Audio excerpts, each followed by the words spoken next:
Good morning.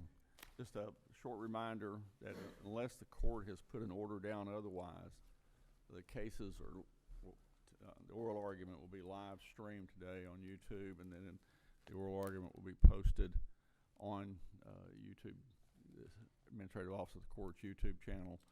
So it'll be available to the public and whomever wishes to watch it. Call the first case, please. Alexander George Warnatzsch versus Ashley Camille Warnatzsch. Good morning. Who are we miss? You are? Yes, my apologies. My name is Warnatzsch. I'm the attorney for the appellate, Ashley Warnatzsch. Okay. Oh, I should look over there. It's okay. I Yeah. grab my seat as the appellate. Yeah. Yeah, that's fine. Kimberly, the Rutherford County Law. Okay. Go ahead. And I do need to clarify to the court, I believe I'm listed as William Shaw Kimberly, which sounds like a beautiful name, and I would love to have it, but I'm William Scott Kimberly, and so I just want to make sure that's in the record. Okay, thank you. We'll hear from the appellant when you're ready. Part of my problem is the courtroom setup in Knoxville is swapped from here. Anyway, thank you. You want to reserve any time for rebuttal? Yes, Your Honor. I'd like to reserve 3 minutes for rebuttal. 3 minutes, that'll be fine. And Your Honor, before I get started, I wanted to ask if any of you all had any questions while presenting. Okay. Let you proceed. May it please the court, my name is Warnatzsch. I am the attorney for the appellate, Ashley Warnatzsch. This is a case in which the appellate brought an appeal based off of a divorce that took place on May 22nd of 2024. There were certain decisions that were made by the trial court that bring us here today. There are 5 main issues. And before I get started, I'll state that we understand that the trial court has broad discretion when it comes to the parenting plan, visitation, making those decisions. However, we also understand that discretion is not unfettered, and if we can show that there's an abuse of that discretion, then of course you all have the right to reverse any of those decisions. It's our position that, and there were 5 issues that I listed, and it's our position that these 5 issues, there was an abuse of the trial court's discretion. I'm going to start with the tax allocation, the income tax exemption. Counsel, can I ask you one question just to clarify? You mentioned there are 5 issues, and I see in your statement of issues there are 5. In your summary of argument, it looks like there's 4, and I didn't see an argument related to ineffective assistance of counsel in your brief. So is that issue really before the court, or do we just have the first 4 issues that are before the court? And thank you, Your Honor. It's just going to be those First first 4 because four, it's listed in the issues, but was not addressed in the brief.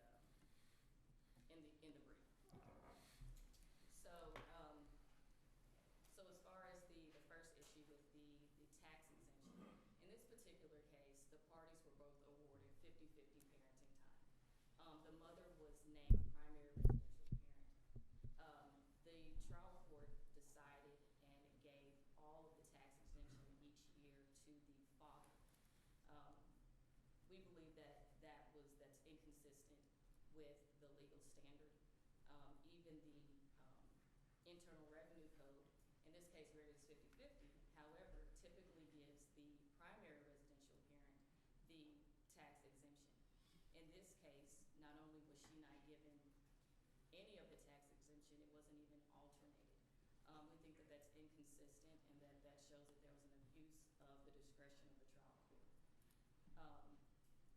Secondly, and in most circumstances where there's 50-50 parenting time, they alternate those years, and that didn't happen in this case as well.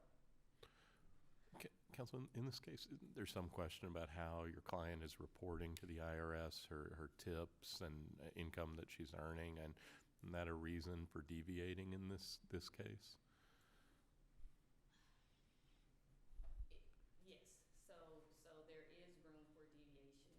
I believe it was stated, and I was not the trial attorney, but I believe it was stated that the mother's income was reported at $35,000, and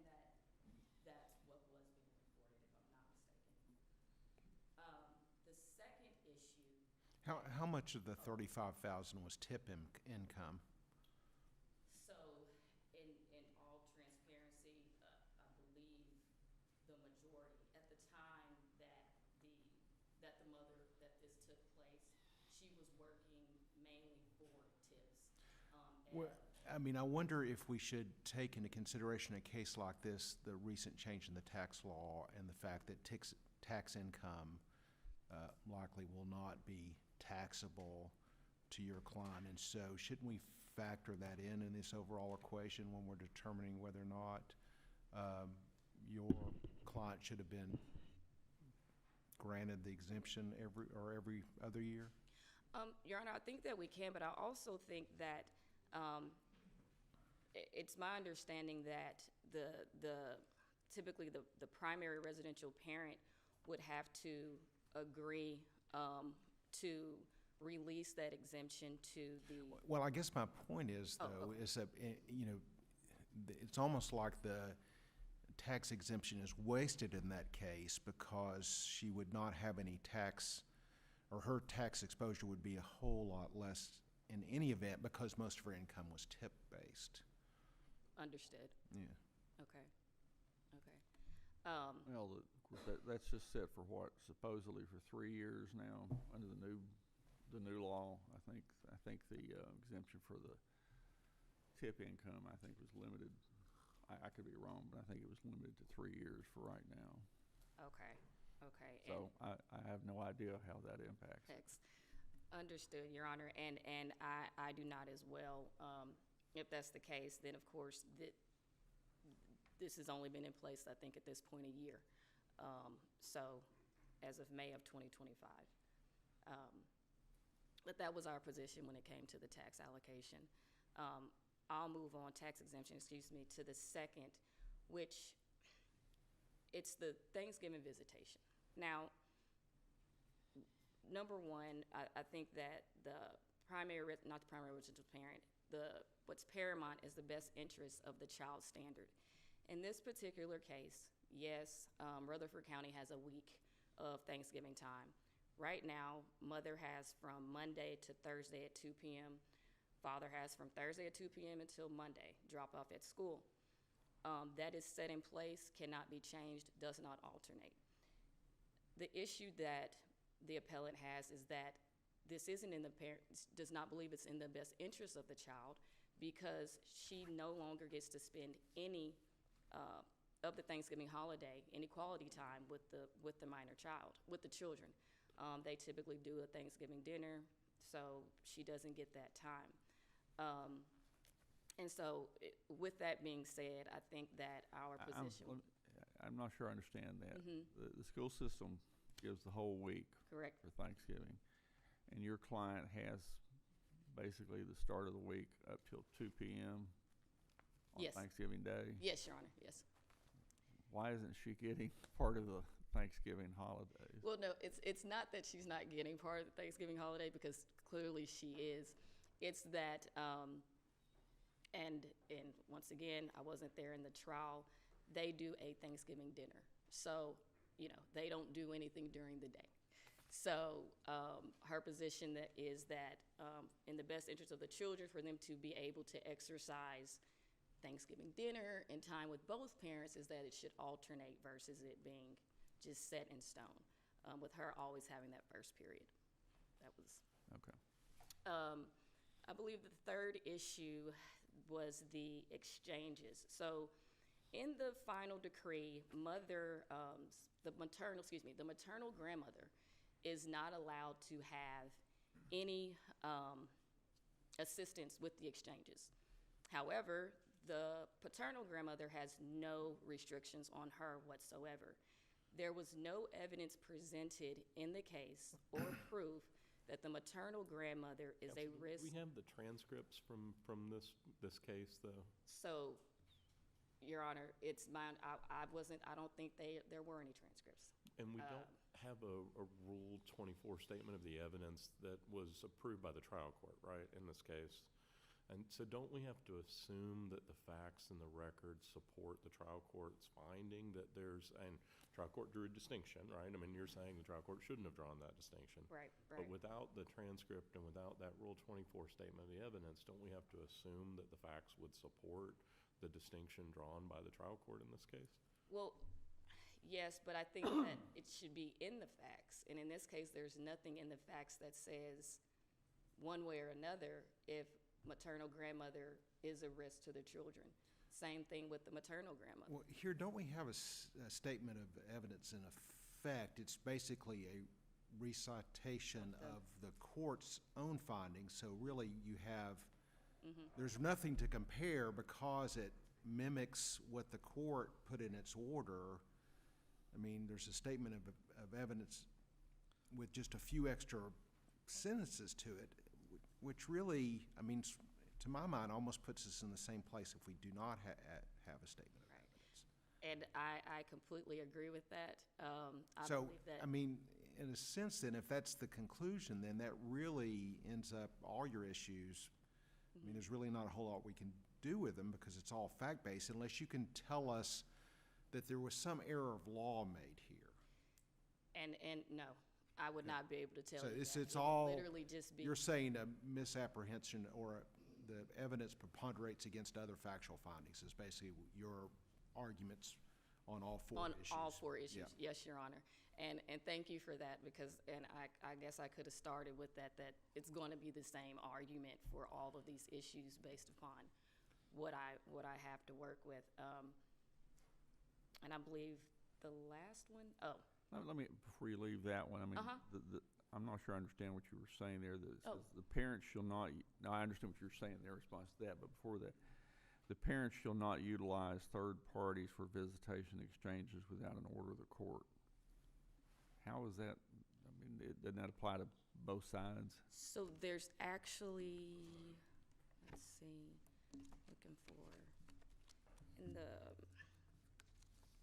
I believe it was actually listed out where she specifically states that it's under, I apologize, I should have had that marked, where she specifically states that the maternal grandmother shall not assist, and I cannot locate that.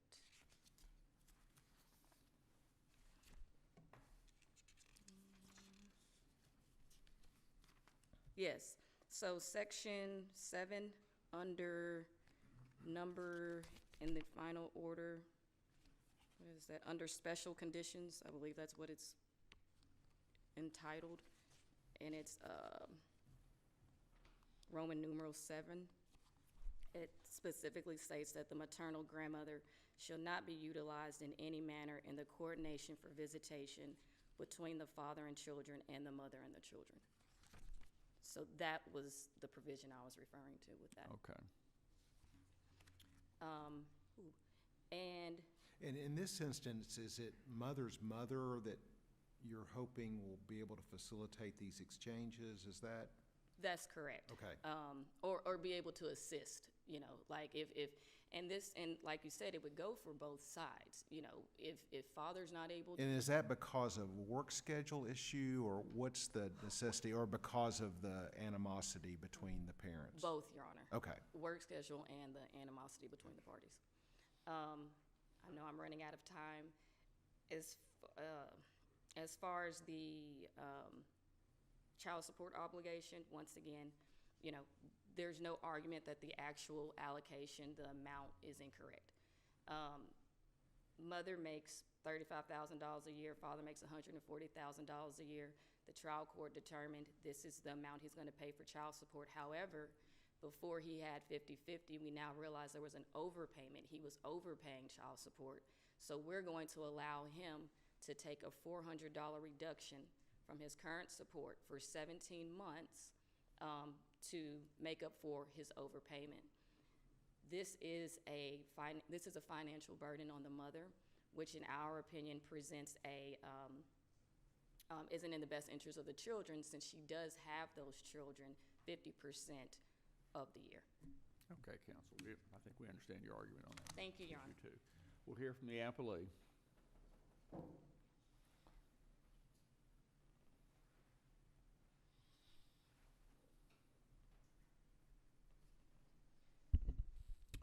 Morning, Your Honor. Scott Kimberly, the Rutherford County Bar, here on behalf of Mr. Alexander Warnatzsch. Frequently in Rutherford County, I've practiced before Judge Atwood many times. I'll submit to the court, Judge Atwood is a very thorough judge. She is known for being incredibly particular in her findings of fact. I believe she has a tremendous record on appeal for that reason. She follows the law. I'm going to share with the court I have the distinction of being trial counsel on this case. So I have lived through exactly what has been recited today, and I can tell the court, while my personal recollection of that is not going to be part of this record, I can clear up some confusion for the court. First, this was not a divorce trial. The brief of the appellant frequently says this was a final decree of divorce. This was not. If you read the record, it was competing petitions to modify the parenting plan, and that is borne out in the record because the parties agreed there was a substantial and material change in circumstances, and the court made numerous findings that the current parenting plan was no longer in the best interest of the children. So this is not a divorce situation where this was an initial decree of custody. This was a modification, and frankly, it's a modification in which the mother lost a significant share of her custody through repeated and documented misbehavior, which is evident in the record. My brief sets forth a number of incredibly damaging findings against Ms. Warnatzsch. I was there for the proof. I can tell the court there were probably more damaging findings that could have been issued. She was not credible in her testimony about a number of issues, and that bleeds through in the order of the court. There's also a problem that there's no record in this case. The court has acknowledged this. These are effectively asking the court to just reconsider issues that are within the discretion of the trial judge. And so as part of that, Ms. Mance is a tremendous lawyer. I've tried cases against Ms. Mance. I have no issue with how she's presented this except the statement of, I believe it was stated from Ms. Mance. I can tell you, I was there. It wasn't. And so an overarching problem for this appeal is we don't know what happened. And I say we, meaning for the purposes of this appeal, there is not an appropriate record to overturn any of these issues that are left within the discretion of the trial court. For example, this court has no idea that mother, Ms. Warnatzsch, has another job. She had a courier job, running an unspecified courier business for a cousin who's a convicted drug dealer. That was all brought out at trial. It significantly affected mother's credibility. She said she worked 9 hours a week, making several $100s a week, delivering packages that she didn't know what was in them to people that she didn't know. Pretty questionable. It affected her credibility. For example, this court doesn't know the testimony of how these folks spend the holidays. Mother's testimony explicitly set forth how she spent the holidays, and the court appropriately divided that holidays based upon the specific testimony the court heard. Another one, and I really need... So the four issues then in this case Yes, all sir. come down to one point of we do not have an adequate record, and we have to presume that the record does support the findings of the trial court, given that these are factual, fact-based arguments, and we don't have a record that allows us to determine. And you're making various assertions in terms of the evidence shows, but that evidence isn't before us. I absolutely agree, So- Your Honor. Those are not things I'm asking the court to rule upon. It's merely emphasizing that we have an incomplete record. And as the court noted, with no factual record, we're bound by what we do have in the record. And these are issues that are left within the discretion of the trial judge. I will submit one issue that is in the record that I think may help the justices understand one issue. This statement about the paternal and maternal grandmother, I believe in this record is the original parenting plan, which was an exhibit to this trial. The reason there's so much confusion about maternal grandmother being explicitly excluded, but there's a statement that paternal grandmother has no threat to be around the child, is because the initial parenting plan included a prohibition that the paternal grandmother could not be around the children. And so the court had to make an explicit finding to remove that. The finding about paternal grandmother being no danger around the children had nothing to do with the prohibition on third parties. The prohibition on third parties is based upon a video exhibit that is also in this record, in which the maternal grandmother carried herself in a less than forthcoming nature with the father in this case. So I just want to help the court. If the court had questions about the maternal grandmother versus paternal grandmother, those findings are not related to each other in any way. And I think the brief of the appellant assigns those as some type of competing interest where the court somehow picked father's mother over mother's mother. And that's just not supported by the record here. And the last thing I'll respond to in terms of statements from Ms. Mance is the statement that mother makes $35,000 a year. Number one, that's not supported in this record by anything but the child support calculator, but that also is if you believe mother. And the record in this case, one of the findings of the trial judge is that mother would make as much as $2,000 a night in cash tips. And she testified at the trial. She didn't report any of those for tax purposes. And as the court has noted, if one of the parents is not going to report their taxable income, this court has the authority to assign the tax credits however they wish. So addressing each of these issues in order briefly, and I will state to the court as a preliminary legal issue going into each of these issues, there was no standards of review included in the brief of the appellant. I'd submit to the court because of that, these issues have been thoroughly waived. I've had to, as the appellee, do my own investigations into these things and offer to the court the standards of review in my brief because I want to ensure full transparency before the court. But I would emphasize that the appellant carries the responsibility under the rules of appellate procedure to properly identify the standards of review. That was not done here, and I'd submit to the court these issues have been waived. Is that sufficient prejudice for the issue to be waived? And the Tennessee Supreme Court in a number of recent decisions has looked at prejudice with regard to the issue of waiver, not just whether you complied with the terms of Rule 27, but whether there was some prejudice. Is the appellee having to state the standard of review, if it's not provided in the appellant's brief, really sufficient prejudice that an issue is waived? I would say standing alone, I would submit that it's appropriate for it to be not deemed as enough to waive an issue because as the court has noted, in many of our cases, we want to emphasize hearings on the merits, issues on the merits, and I'm not seeking some type of technical backdoor to slip an argument out. But I believe more troubling in this case is when you view the lack of compliance with the rules of appellate procedure with the complete absence of any factual argument or assertion. Those things coupled together, I'd submit to the court that these issues have been waived. And I think the court's words in the Court of Appeals, when, as your honors know, mere skeletal arguments that just have a conclusory statement attached to them are not sufficient to preserve these issues for appeal because they have not fairly put these issues before the court. You pointed out in your brief the statement of evidence in this case. Basically, I haven't compared the two documents, but you tell us that it's basically a recitation of what's already in the order except for a 6 or 7 additional lines here, not approved of the court. Is it your position then that that works almost as if there was no statement of evidence, and so we should do as we always do when there's a factual dispute here and say, we've got to presume those are correct, and that means judgment affirmed? Yes, Your Honor. Okay. And I think critically, if you read, I think you're right, it was 6 or 7 statements, but if you read, if you were to take the final order, and I know, and I'd submit it was a wonderfully written final order because I wrote it.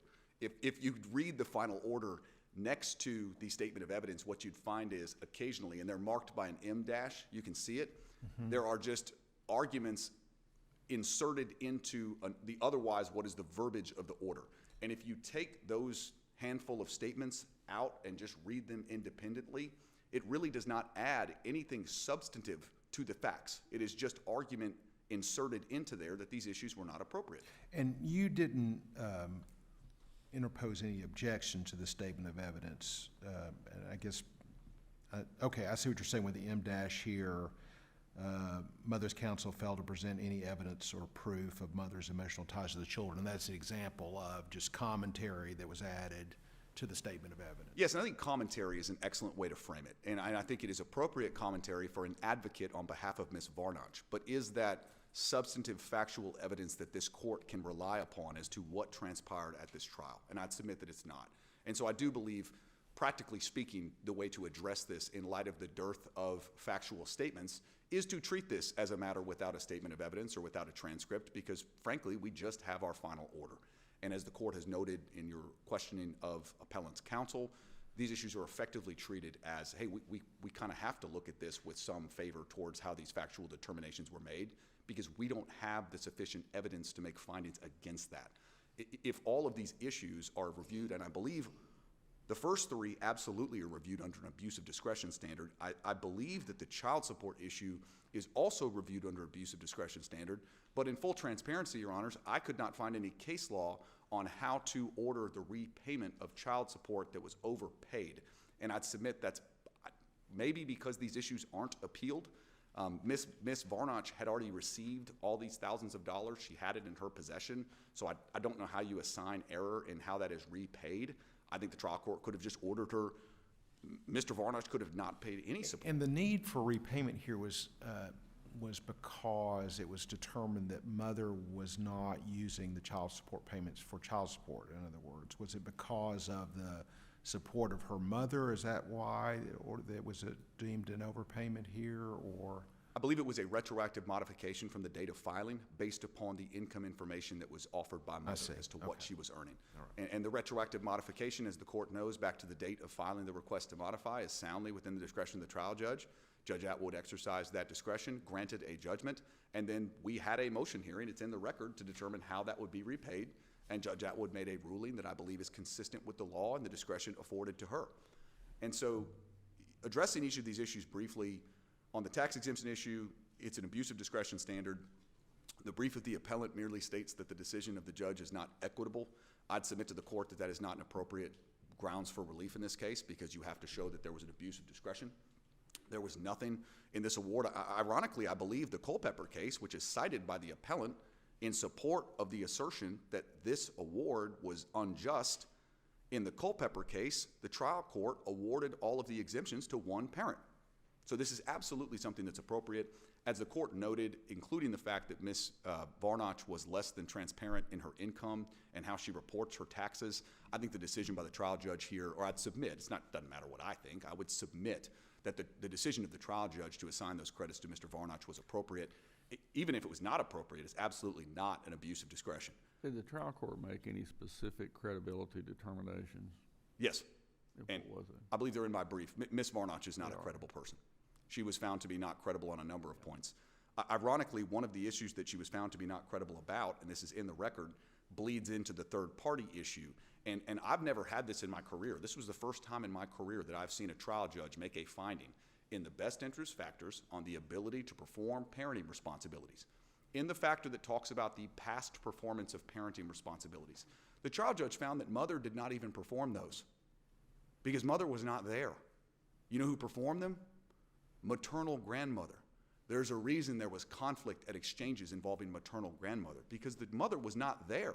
The person who was caring for these children is the maternal grandmother, and that's in the record. You can see it in there. So in these findings, if we had a full factual record and a transcript, you'd see these things. But instead, we have to connect the dots on the order we do have. And I'd submit to the court. And the dots here being the trial court was trying to ensure that mother was actually engaged in parenting. Yeah. Absolutely. And so you can find in there that mother had frequently utilized her. There's an If exhibit. you want to be a parent, be a parent. Yes, sir. And I think that right there is, if you know Judge Atwood word for word, that might be something she'd say. And I'll tell the court that is appropriately within her discretion. So on the second issue, the Thanksgiving, again, the standard is abuse of discretion. I believe the argument says that it would be in the best interest of the children to do something differently. That may be true, but that's precisely what mother argued at trial, and the court ruled against her. And so this court has the discretion to do that. There's nothing to support there's been an abuse of discretion. Same with the third parties issue. It's an abuse of discretion standard. The argument says it may be reasonable to allow third parties, and I would 1,000% agree with that it may be reasonable.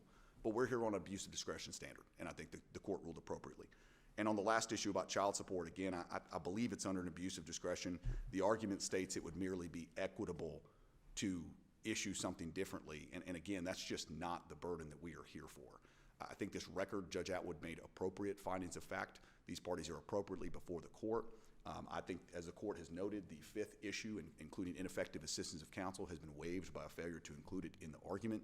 On the remaining four issues, we have to look at whether this trial court abused its discretion in the findings that it made.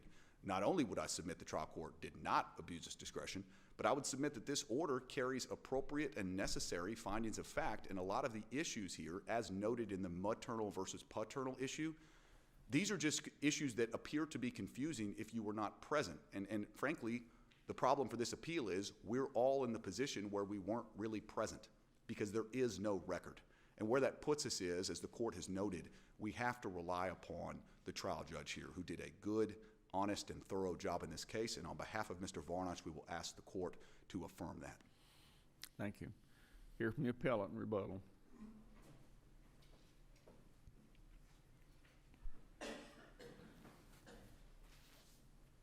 Your Honor, briefly,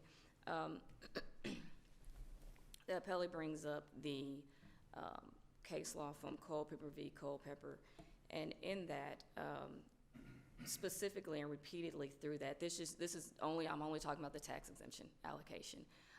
They specifically rely on the fact that the primary residential parent was awarded that tax exemption.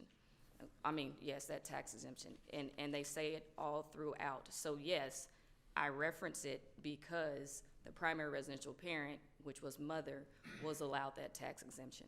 So that was the reason that Culpeper was brought up. To that point.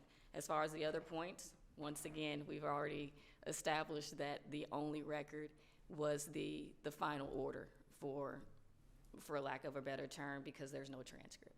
So we are piecing, and in that piecing, as much as the appellee wants to state that mother was incredible, mother's this and that, she was still named primary residential parent.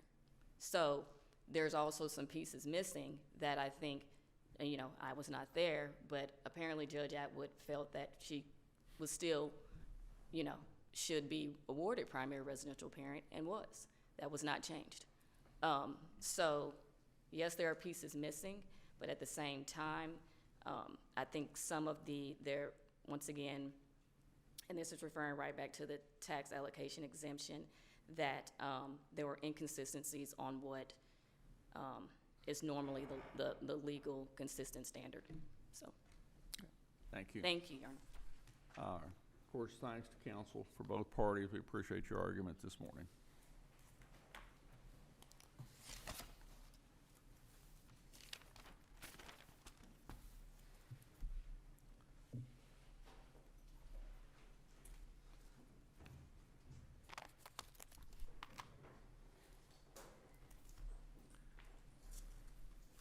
Call the next case, please.